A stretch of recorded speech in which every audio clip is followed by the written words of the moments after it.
perkenalkan, saya Yunia Dusa Putri. Saya di sini bersama teman-teman saya. Yang pertama Kakak Triswi. Hai Kak Triswi. Yang kedua Kakak Triani. Hai Kak Triani. Dan yang ketiga Kakak Omo. Hai Kak Omo. Ngomong-ngomong di sini kakak-kakak sudah tahu nggak sih kita mau ngapain di sini? Ngapain ya? Di sini kita tuh bakalan bahas yang seru-seru banget. Kita akan bahas tentang korupsi. Wah, menarik. Ngomong-ngomong tentang korupsi, kakak-kakak di sini ada yang tahu nggak sih apa itu korupsi? Gini ya, korupsi adalah sesuatu yang memiliki keterkaitan terhadap tindakan yang diancam dengan sanksi yang sebagaimana diatur dalam Undang-Undang Nomor 31 Tahun 1999 tentang pemberantasan tindak pidana. Nah, korupsi ini ialah hal yang sering terjadi di kehidupan kita, kan? Ya bener banget sih Kak, emang sudah nggak bisa dipungkiri lagi bahwa korupsi itu sudah nggak asing lagi di kehidupan kita. Kalian pernah nggak sih kepikiran kenapa orang-orang kok mau melakukan korupsi? Apa motivasi mereka melakukan korupsi? Dan aku suka mikir, kok ada ya orang yang mau melakukan korupsi? Padahal korupsi itu kan sangat merugikan kesejahteraan masyarakat ya kan ya? Ya benar, setuju banget sih. Terus motivasi mereka itu melakukan korupsi itu apa ya? Nggak habis pikir deh.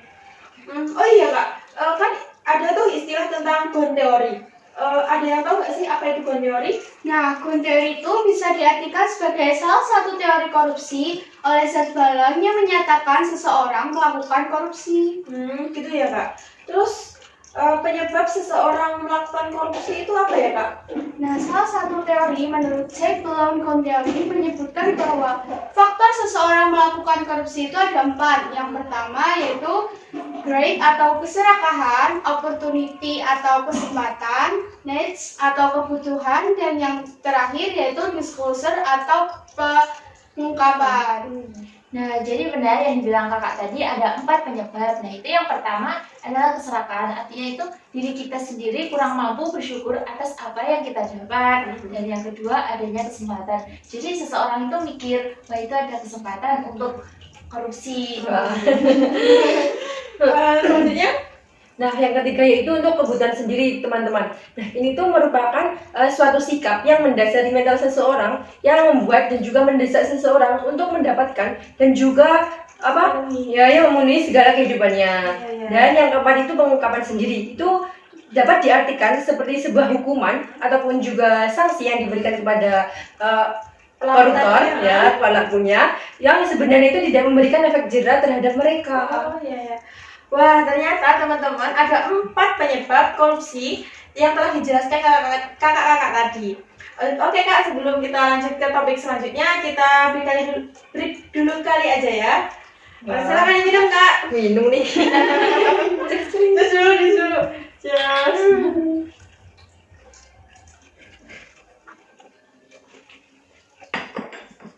Oke, udah cukup Kak, bisa dilanjut ya. Kan tadi kan ngomongin tentang korupsi. Kita bisa kali ya mengambil contoh korupsi yang dilakukan oleh seseorang yang terjadi di Indonesia ini.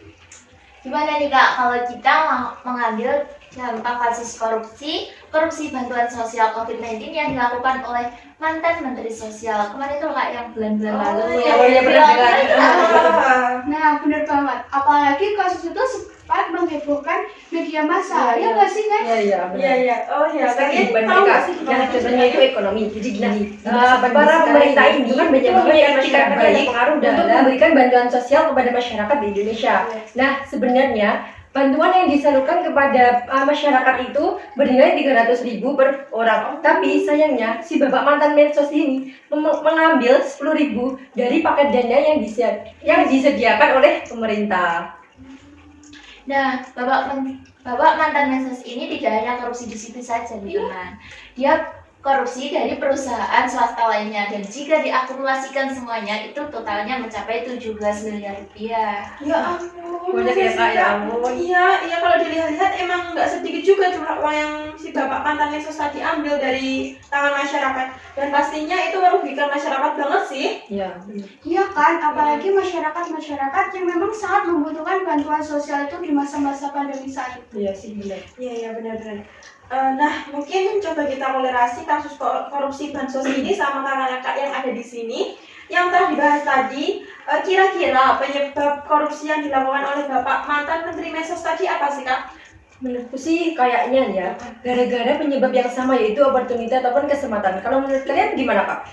Menurutku juga sama sih Kak, tapi ada juga dengan keserakahan, Iya sih, yaitu benar-benar juga. keserakahan dan juga Kesempatan. kesempatan. Nah, di sini aku bakal jelasin. Jadi bisa dikatakan kalau si Bapak mantan Mensos ini sudah hidup secara relatif di berbagai Aspek di berbagai aspek kehidupan. Nah, seringkali kan kalau manusia diberi kesempatan untuk menghandle bantuan sosial yang mungkin skalanya cukup besar ini, dan soal uang yang mungkin mudah untuk mendapatkan lebih banyak pendapatan walaupun itu melanggar etika dan juga melawan hukum. Iya sih, benar. Terus tadi kan Kakak Rizwi tadi menyebutkan tentang opportunities. Mungkin kakak-kakak di sini bisa bantu menjelaskan apa itu opportunities.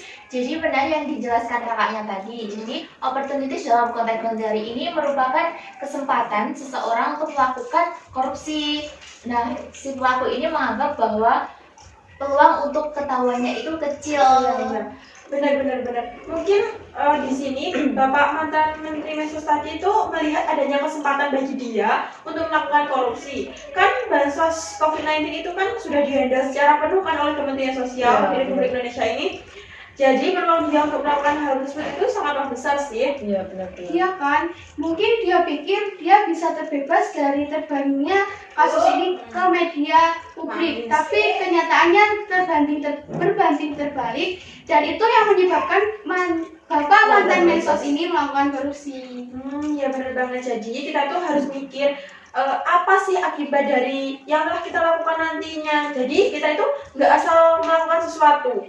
Apalagi kan korupsi itu merupakan perilaku yang nggak jujur, egois, dan juga bisa dibilang ilegal ya kan Kak? Iya. Terus apalagi kalau sudah merusak, menggelapkan, dan juga menyalahgunakan aset negara. Nih ya, kalau kita searching, ternyata jika kita melakukan tindakan korupsi itu dapat merubah seseorang yang sebelumnya itu bisa dibilang bermoral loh. Jadi harus hati-hati ya teman-teman.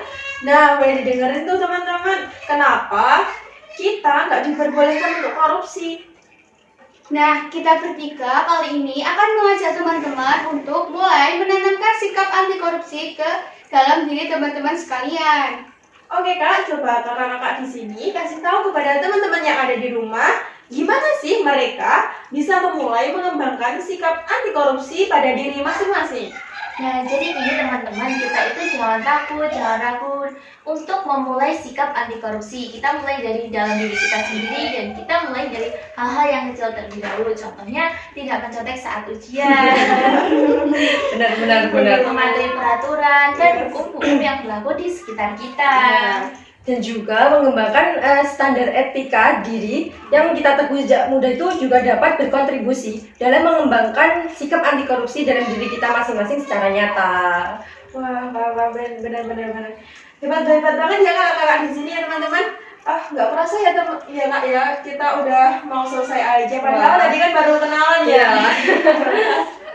Oke, mungkin cukup sampai kali ini aja ya guys. Semoga bermanfaat bagi kita semua. Sebelumnya terima kasih kepada kakak-kakak telah menyempatkan hadir di podcast kali ini. Semoga tadi bisa menjadi pelajaran bagi kita dan juga bisa bermanfaat bagi kita semua. Ingat ya teman-teman, jangan sekali-kali kita melakukan untuk korupsi ataupun mencoba-coba korupsi. And say no to corruption. Thank you for everything and see you in the next time guys. Bye. Thank you.